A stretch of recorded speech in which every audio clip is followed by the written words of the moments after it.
Well, Sean, you said you didn't want to talk about the umpires, so we're going to talk about the umpires to start. Red Sox lose 9-2. By now you know what happened. This was a 2-2 game. It was a 2-1 game entering the 8th, 2-2 entering the 9th. A really bad missed call by umpire Laz Diaz, which set up just a totally unforeseen bloodbath there in the 9th. 7 runs come through. They lose 9-2. Again, I know you didn't want to make a huge deal about it, but I think everybody at home is going to be looking at this as the one that got away, because this game should have at least extended into the bottom of the 9th.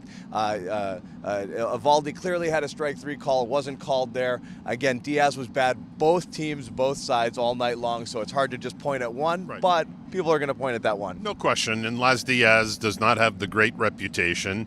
It remains a mystery why, when Major League Baseball supposedly assigns its postseason umpires based on regular season merit, how someone like Laz Diaz is part of that mix. He missed a pitch with J.D. Martinez in the 3rd and the one you referenced in the 9th, which had far greater consequences.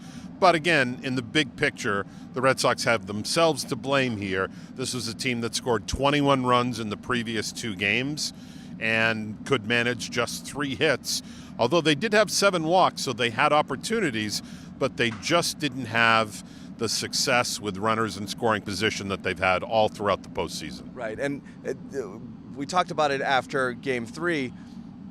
This was set up beautifully for them because you had Greinke going tonight, and he was predictably terrible. He was as you said, he's a guy who pitched himself out of the rotation, and he again couldn't get out of the second. That's the 4th time you have an Astros starter not able to get out of the 3rd inning, 3rd straight game, not even out of the 2nd, and that was it. They stopped. They stopped everything. They stopped hitting. They stopped scoring. Couldn't push a runner across and had opportunities. It looked like, from a discipline perspective, I don't know what it was, but it looked like the pitches that they were hammering all series long, they were getting under, they were popping up. I don't know if they wanted it all with one swing, or but for whatever reason, they stayed there all day. I mean, they didn't have, I think it was 2 hits after the 1st inning up until the 9th where they got a couple guys on. Right, and by then the game was largely decided.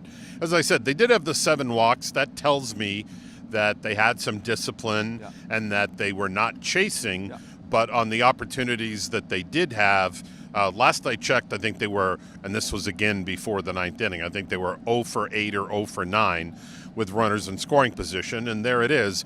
You have to credit a guy like Christian Javier, who came in and essentially saved the Astros from being down 3-1 by giving them 3 innings or so in the middle of that game. After Greinke came out, he kind of quieted things down, bought them a little time to gather themselves. Whitlock makes a mistake on Altuve to tie the game up at 2-2, and then it's a jailbreak in the 9th inning with Eovaldi not having it and Martin Perez even having less of it. And I know Alex Cora said after the game he thinks that missed call got to Eovaldi a little bit.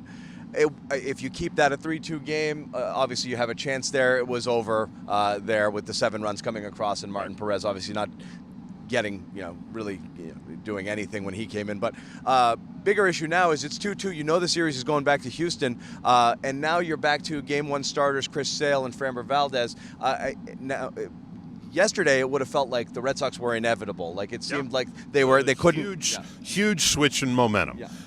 They were a win away, even going back to again before the Altuve home run. They're 6 outs away from being up 3-1 with a chance to close it out at home tomorrow with the crowd behind them, the whole thing.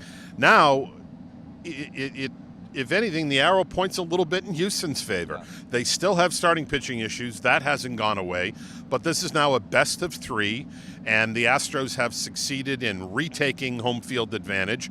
Of those 3 games, if all 3 are played, 2 will be in Houston. And now the pressure's on the Red Sox. So this was a huge turn. Yeah, huge turn. And from Chris Sale, we're looking at 3 straight starts dating back to the end of the regular season.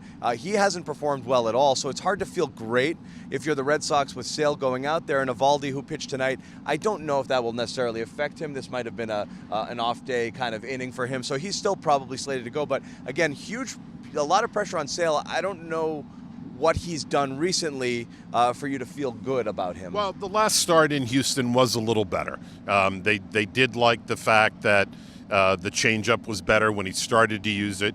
He did struggle to throw 30-something pitches in that first inning. It was not a clean outing, but they thought that there were some steps forward in terms of command, which is important for him. It's often the last thing that comes back from a pitcher who is returning from Tommy John surgery. But this is not Chris Sale vintage 2017, where you feel like, you know, you've got a number one guy going for you to put you up 3-2 before you have to go back to Houston. So as they have in each of the last two postseason starts that Sale has made, Alex Cora will have 1 foot on the top step, ready to move if there's any sign of trouble, because they do have Tanner Houck available to give them some length out of the bullpen. Yeah. So that's it. It's 2-2. Game 5 at Fenway Park on Wednesday, 5 o'clock start. We'll have more after that game, of course. Keep it here for all of your Red Sox coverage, and make sure, again, subscribe to Boston Sports Journal. Follow Sean McAdam for all of the latest news on the Red Sox.